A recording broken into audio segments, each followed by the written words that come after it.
Hello students, today we will start part 3rd of the chapter 6th. This is Jody's fawn. So without wasting our time, let's start the chapter. Part 3rd. Movement directly in front of him startled him so that he tumbled backward. जैसे ही जोडी अपने सामने देखता है कि सामने कौन है, सामने उसके फ़ोन है, startled वो चौंक जाता है. ही टम्बल्ड बैकवर्ड. टम्बल्ड मतलब होता है लड़खड़ाना, और वो पीछे की ओर लड़खड़ा जाता है. The fawn lifted its face to his. It turned its head with a wide wondering motion and shook him through with the stare of its liquid eyes. तभी वहाँ पे जो फ़ोन होता है वो अपने चेहरे को ऊपर की ओर उठाता है और अपने सर को घुमाता है. wondering motion and shook him through with the stare of its liquid eye. और जो फ़ोन होता है उसकी आंखें गीली होती हैं, ऐसा लगता है जैसे कि उसकी आंखों में पानी भरा है और जोडी उसे देख रहा होता है. इट वॉज क्विवरिंग, और वो कांप रहा था. It made no effort to rise और run. Jody could not trust himself to move. Jody को अपने आप में विश्वास नहीं हो रहा था कि उसके सामने फ़ोन है. ही विस्पर्ड इट्स मी, और जब वो फ़ोन वहाँ से उछलने की कोशिश कर रहा था तो जोडी ने उस पर कंट्रोल करते हुए फुसफुसाते हुए कहा, इट्स मी, कि ये मैं हूँ, तुम डर क्यों रहे हो. जोडी की बातों से ऐसा लग रहा था कि जोडी उसको काफ़ी समय से जानता हो, या फिर वो हिरन का बच्चा उसे काफ़ी समय से जानता हो. The fawn lifted its nose scenting him. उस फ़ोन ने अपनी नाक को उठाया. सेंटिंग हिम, जोडी को सूंघा. He reached out one hand and laid it on the soft neck. Jody ने अपने हाथों को आगे बढ़ाते हुए उसके सॉफ्ट गर्दन के ऊपर अपने हाथों को रखा. द टच मेड हिम डिलेरियस, और उसको छूते ही उसे बहुत ज़्यादा एक्साइटमेंट हुआ. He moved forward on all fours until he was close beside it. He put his arms around its body. और उसके बाद उसने अपने दोनों हाथ और दोनों पैर उस हिरन के बच्चे की ओर बढ़ा दिए. और he puts his arms around its body, और उसके बॉडी के चारों ओर अपने हाथों को फैला लिया. A light convulsion passed over it, but it did not stir. एक हल्का सा कन्वर्शन मतलब होता है शिवरिंग, कंपन उसकी बॉडी में महसूस हुई उस हिरन के बच्चे की. But it did not stir, लेकिन उसके बाद वो बिल्कुल नहीं हिला. He stroked its sides as gently as though the fawn were a china deer and he might break it. वो बहुत प्यार से आसपास की झाड़ियों को हटाई जा रहा था. ऐसा लग रहा था मानो कि जोडी उसे एक चाइना डियर, एक चीनी मिट्टी का डियर समझ रहा है जो कि नीचे गिरते ही टूट जाएगा. It's skin was very soft. उस हिरन की जो स्किन थी वो बहुत सॉफ्ट थी. It was sleek and clean, और वो बहुत ज़्यादा स्लीक. स्लीक मीन्स होता है स्मूथ एंड शाइनी, और उसका जो फर था वो काफ़ी शाइनी था. And had a sweet scent of grass, और उसकी बॉडी से काफ़ी अच्छी घास की खुशबू आ रही थी. He rose slowly and lifted the fawn. वो धीरे धीरे खड़े उठता है, फ़ोन को उठाता है फ्रॉम द ग्राउंड, ज़मीन से. इट्स लेग हंग लिम्पली, और जो उस फ़ोन के पैर थे वो नीचे को लटक रहे थे. दे वर सरप्राइजिंगली लॉन्ग, और हैरानी की बात थी कि उसके पैर काफ़ी लंबे थे. And he had to hoist the fawn as high as possible under his arm, और उसने उस हिरन के बच्चे को जितना उससे हो सकता था टू हॉइस्ट. हॉइस्ट मीन्स मतलब होता है पुल अप हायर, ऊंचाई की ओर उठाना. उसने उस हिरन के बच्चे को जितना हो सकता था ऊंचा उठाने की कोशिश करी और अपने हाथों के नीचे से दबा लिया. He was afraid that it might kick and bleed at sight and smell of its mother. जोडी को डर लग रहा था कि जंगल के उस रास्ते में जहाँ उस डो की डेड बॉडी पड़ी थी उसको देख के जो फ़ोन है वो शायद डर जाए या फिर किक मारे. He skirted the clearing. तभी जोडी ने क्या किया? स्कर्टेड मीन्स मतलब बचकर चलना. वो धीरे धीरे झाड़ियों को हटाते हुए उसे आगे की ओर ले जा रहा था. It was difficult to fight through with his burden. जोडी के लिए मुश्किल हो रहा था उस हिरन के बच्चे को उठा के उस झाड़ियों के बीच में से जाना. The fawns leg caught in the bushes. कई बार उस हिरन का पैर झाड़ियों में फंस जा रहा था. And he could not lift his own with freedom, और वो अपने आप को ही आगे की ओर नहीं बढ़ा पा रहा था. He tried to shield it face from prickling vines. तो उसके बाद जोडी ने कोशिश की कि वो हिरन के बच्चे को आगे की झाड़ियों में जो कांटे हैं, प्रिकलिंग वाइन्स हैं, उससे बचा सके ताकि उसके चेहरे पे कोई चोट ना लगे. Its head popped with his STRIDE, और जो वो हिरन का सर है वो आगे की ओर अपने आप निकाल ले रहा था झाड़ियों में से. His heart thumped with the marvel of its acceptance of him. His heart thumped. जोडी का दिल बैठ सा गया था। उसे काफ़ी अच्छा लग रहा था कि हिरन के बच्चे ने उसे एक्सेप्टेंस स्वीकार कर लिया है। He reached the trail. Trail मतलब छोटी छोटी जो जंगलों के बीच में पैरों के निशान से बनी जाने वाली जो रास्ते होते हैं उन्हें कहते हैं पगडंडियों को। And walked as fast as he could until he came to the intersection with the road home. और उसी पगडंडी उसी रास्ते के थ्रू वो उस जगह तक पहुंचा जहाँ से जंगल के बीच में से उसके घर को सड़क को रास्ता जाता था। He stopped to rest and set the phone down. वो एक पल के लिए आराम करने के लिए रुका और उसने फ़ोन को नीचे रखा।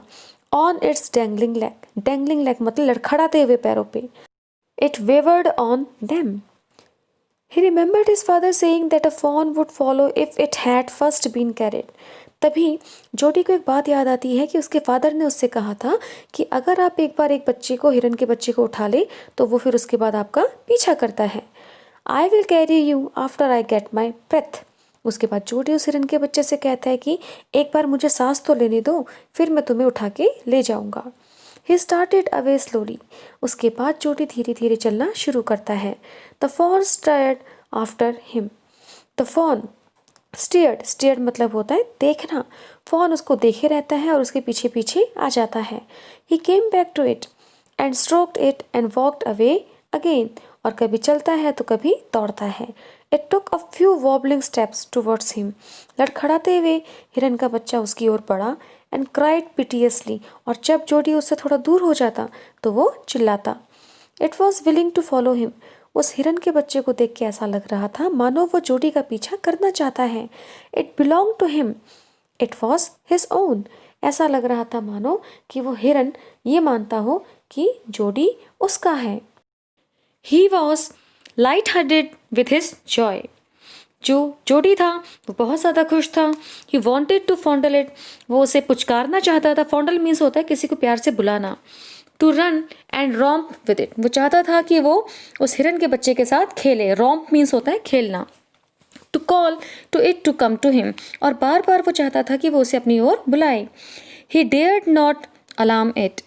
He picked it up and carried it in front of him over his two arms. लेकिन उसकी हिम्मत नहीं हुई ऐसा करने की क्योंकि वो ये नहीं चाहता था कि वो हिरन का बच्चा डर जाए। He picked it up. वो उसे उठा लेता है and carried it in front of him over his two arms. और अपने दोनों हाथों से वो उसे अपनी गोद में ले लेता है। It seemed to him that he walked without effort. ऐसा लग रहा था उसे देख के कि अब वो बिना एफर्ट्स के चल सकता है।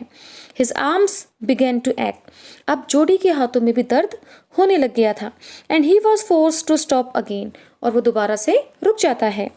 When he walked on, the fawn followed him at once. और जैसे ही जोडी चलना शुरू करता वो fawn उसका पीछा करता। जोडी allowed it to walk a little distance. जोडी उसको थोड़ा चलने देता है। Then picked it up again. और दोबारा से उठा लेता है। The distance home was nothing. अब वहाँ से उनका घर ज़्यादा दूर नहीं था। He could have walked all day and into the night, carrying it and watching it follow. वो दिन रात उसे उठा के चल सकता था और उसे वो प्यार से देख ही जा रहा था। He was wet with sweat, but a light breeze blew through the June morning, cooling him. वो पसीने से भीग गया था। स्वेट मीन्स पसीना। लेकिन जो हल्की हल्की हवा चल रही थी जून की मॉर्निंग का टाइम था। कूलिंग हिम उसे ठंडे का एहसास हो रहा था। The sky was as clear as spring water. और जो आसमान था वो स्प्रिंग वाटर की तरह बिल्कुल साफ था। In the blue china cup. He came to the clearing. तभी वो जंगलों से बाहर की ओर आता है। It was fresh and green after the night's rain. रात की बारिश की वजह से सब कुछ बिल्कुल साफ सा और फ्रेश सा दिखाई दे रहा था। He fumbled with the latch and was finally obliged to set down the fawn to manage it. He fumbled. Fumbled means होता है लड़खड़ाना। With the latch. Latch means होता है कुंडी या फिर हम फीमेल कैट को भी latch कहते हैं। And was finally obliged to set down the fawn to manage it. और उसके बाद वो उस fawn को नीचे रख देता है। Then he had an idea. तभी जोडी के दिमाग में एक आइडिया आता है। He would walk into the house कि वो घर के अंदर जाए। Into Penny's bedroom. पैनी कौन है? जोडी के फादर। वो सीधा अपने फादर के रूम में जाता है with the fawn walking behind him. और उसके पीछे पीछे फॉन भी आता है। But at the steps. लेकिन जैसे ही वो स्टेप्स सीढ़ियों के पास पहुंचता है the fawn balked and refuse to climb them. Barked means was unwilling, यानी जब आगे बढ़ने की आप कोशिश ना करें, क्योंकि वह हिरन का बच्चा सीढ़ियों में चढ़ना जानता ही नहीं था, तो इसलिए उसने उन सीढ़ियों पर चढ़ने से मना कर दिया. He picked it up. जोडी उसे दोबारा से गोद में ले लेता है and went to his father, और अपने फादर के पास ले जाता है. Penny lay with closed eyes. उसके फादर वहां आंख बंद करके लेटे हुए थे. जोडी कॉल्ड पा लुक. तभी जोडी अपने फादर से कहता है पा देखिए. पैनी टर्न्ड हिज हेड. तभी उसके फादर देखते हैं. जोडी स्टूड बिसाइड हिम, कि जोडी उनके बगल में खड़ा है. The fawn clasped hard against him. और जो फॉन है हिरन का बच्चा, उसने जोडी को कस के पकड़ा हुआ है. It seem to Penny that the boy's eyes were as bright as the fawn's. Same Jody को देख के ऐसा लग रहा था. It seem to Penny that the boy's eyes, कि जोडी की आंखों में बहुत खुशी दिख रही थी उस फॉन को ढूंढ के. He said I am glad you found him. तभी जोडी के फादर जोडी से कहते हैं मुझे बहुत अच्छा लगा कि तुमने इसे ढूंढ लिया. Jody then went to the kitchen. फिर उसके बाद जोडी किचन की ओर जाता है. The fawn wobbled after him. और जो वह हिरन का बच्चा है वबल्ड, वो भी लड़खड़ाते हुए जोडी के पीछे जाता है. A pan of morning milk stood in the kitchen safe. तभी जोडी देखता है कि एक बर्तन में सुबह का दूध रखा हुआ था. The cream had risen on it. और उसके ऊपर से क्रीम लगी थी. He skimmed the cream into a जग.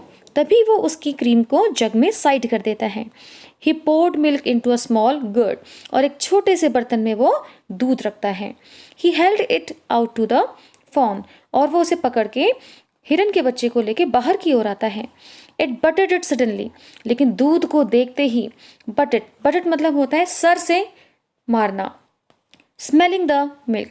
हिरन के बच्चे ने अपने सर से उस बर्तन की ओर ताकत लगाई और दूध को सूंघने की कोशिश की.